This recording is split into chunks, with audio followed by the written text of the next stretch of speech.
Hal-hal penting yang harus diketahui dalam membuat perusahaan CV. Ada beberapa hal yang harus kita ketahui dalam membuat perusahaan CV.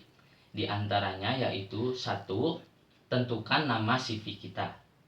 Sebelum kita membuat perusahaan CV, kita harus menentukan nama dari perusahaan CV kita sebagai brand perusahaan kita.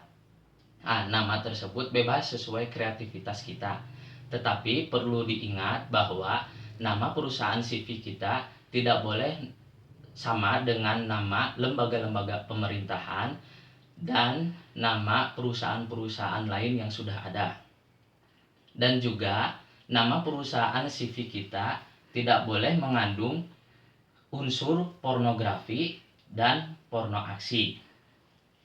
Yang kedua, pendiri atau pemilik. Berdasarkan pasal 19 KUHD, dalam membuat perusahaan CV harus terdapat minimal 2 pemilik. Yang satu menjadi pesero pengurus atau sekutu aktif, dan yang satunya lagi menjadi pesero komanditer atau sekutu pasif. Yang membedakan dari kedua pemilik tersebut yaitu pesero pengurus merupakan pemilik yang menanamkan modal sekaligus tenaganya secara langsung kepada perusahaan CV. Biasanya menjadi direktur. Sedangkan pesero komanditer merupakan pemilik yang hanya menanamkan modalnya saja. Yang ketiga, menentukan jenis usaha. Dalam membuat perusahaan CV, kita harus menentukan jenis usaha apa yang akan diperjualbelikan oleh perusahaan CV kita.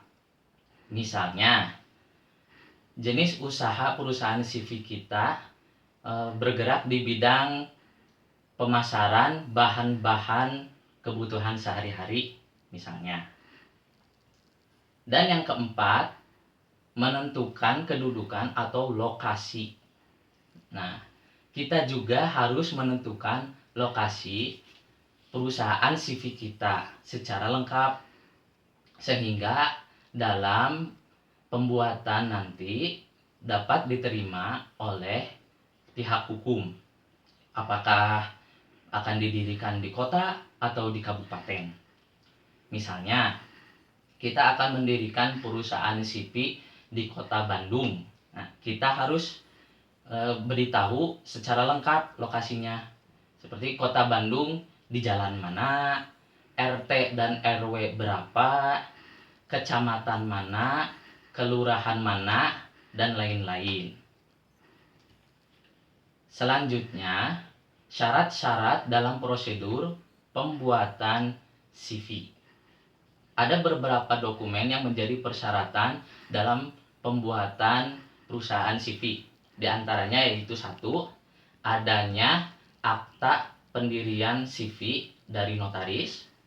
Yang kedua, adanya surat izin usaha perdagangan atau SIUP.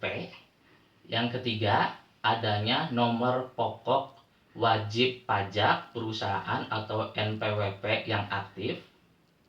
Nomor 4, adanya tanda daftar perusahaan. Nomor 5, adanya surat keterangan domisili perusahaan atau SKDP.